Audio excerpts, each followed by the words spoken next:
familia, qué bueno que están con nosotros una vez más para meditar juntos en la palabra que el Señor tiene para nosotros en este sábado 13 de enero. Vamos a seguir leyendo el Evangelio de Marcos en el capítulo 5 de los versículos 21 al 43 y el tema es Sanidad y Vida Nueva. Acompáñame a hacer la lectura. Pasando otra vez Jesús en la barca a la otra orilla, se reunió alrededor de él una gran multitud, y él estaba junto al mar. Y vino uno de los principales de la sinagoga, llamado Jairo, y luego que le vio, se postró a sus pies, y le rogaba mucho, diciendo: Mi hija está agonizando, ven y pon las manos sobre ella para que sea salvada y vivirá. Fue pues con él, y le seguía una gran multitud, y le apretaban. Pero una mujer que desde hacía 12 años padecía de flujo de sangre, y había sufrido mucho de muchos médicos, y gastado todo lo que tenía, y nada había aprovechado, antes le iba peor, cuando oyó hablar de Jesús, vino por detrás entre la multitud, y tocó su manto, porque decía: Si tocare tan solamente su manto, seré salva. Y enseguida la fuente de su sangre se secó, y sintió en el cuerpo que estaba sana de aquel azote. Luego Jesús, conociendo en sí mismo el poder que había salido de él, volviéndose a la multitud, dijo: ¿Quién ha tocado mis vestidos? Sus discípulos le dijeron: ¿Ves que la multitud te aprieta y dices: ¿Quién me ha tocado? Pero él miraba alrededor para ver quién había hecho esto. Entonces la mujer, temblando y temiendo, sabía lo que en ella había sido hecho. Vino y se postró delante de él y le dijo toda la verdad.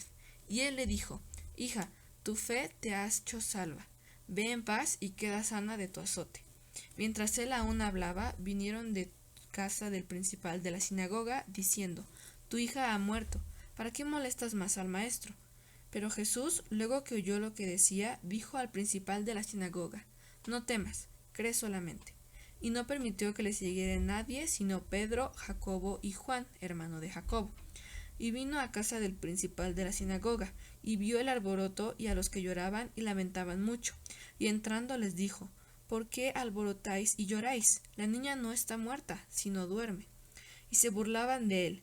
Mas él, echando fuera a todos, tomó al padre y a la madre de la niña, y a los que estaban con él, y entró donde estaba la niña, y tomando la mano de la niña, le dijo: Talita cumi, que traducido es: Niña, a ti te digo, levántate.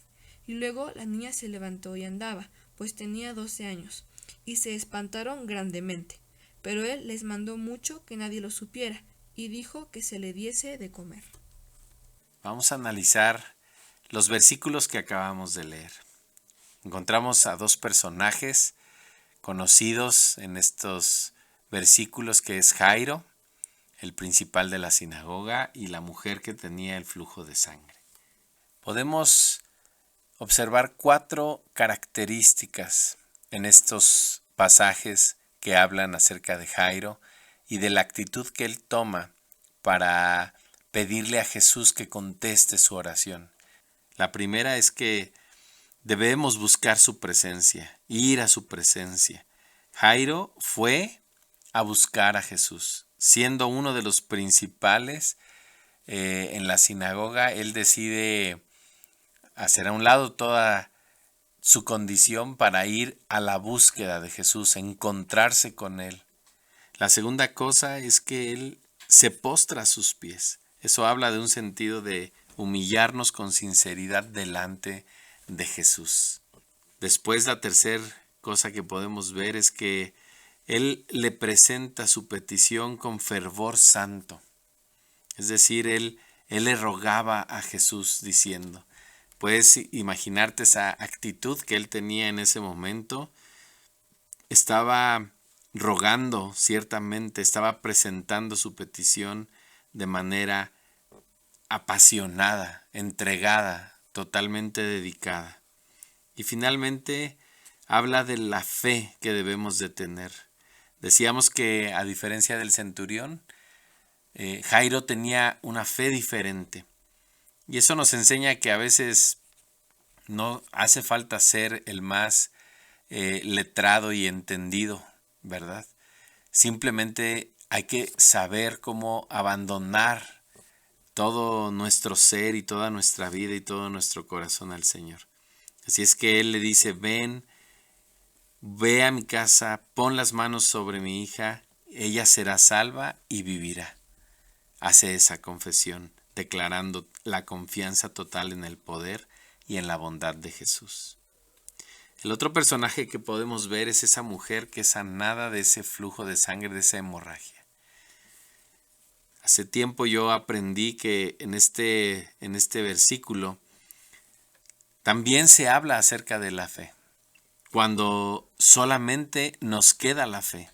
Hay momentos en nuestra vida, como en este ejemplo para esta mujer, que había gastado todo lo que tenía, que llevaba 12 años padeciendo esta enfermedad, en una condición desesperada, en una condición que le hacía estar aislada, estar sola, porque no podía estar con la gente. Ella era impura y si tocaba a alguien, entonces ese alguien quedaba ceremonialmente también impuro. Así es que las normas de aquel tiempo la hacían estar alejada de todos los que quería, de todos los amigos, de toda la familia y de todos los servicios que podían haber dentro del pueblo judío. Ella había sufrido mucho, incluso había gastado todo su dinero, es decir, ya tenía una condición en donde no le quedaba nada más que la fe para poder tomar la decisión de abrirse camino en medio de una multitud, a pesar del riesgo que eso representaba en su vida, sabiendo que tenía que ser lo más discreta posible para que no fuera descubierta, sacando fuerzas de lo poco que le quedaban, sabiendo con certeza que si tan solo tocara el borde de su manto, ella sería salva y sería sanada de toda su enfermedad. Así es que a veces nos queda solamente eso, la fe.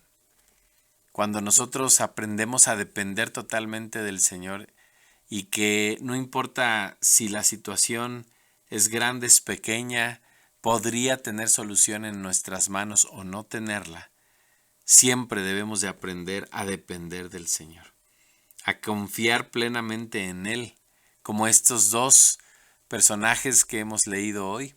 Cada uno de ellos tuvo una fe diferente, pero el Señor no está demandándonos una fe en particular, ¿no? A Jairo no le dijo, debería de ser tu fe como la del centurión romano. A esta mujer no la dejó con su padecimiento, a pesar de que ella quería hacerlo a escondidas, sin que nadie lo supiera y tan solo tocando el borde de su manto. El Señor a todos los recibió y les reconoció diferentes niveles de fe, pero su fe obró a su favor. Así es que podamos meditar en esta palabra que nos enseña acerca de la fe en las promesas y en la palabra, en el poder y en la obra de salvación y de redención de nuestro Dios. Familia, que tengan un día bendecido. Nos escuchamos en la siguiente cápsula. Hasta la próxima.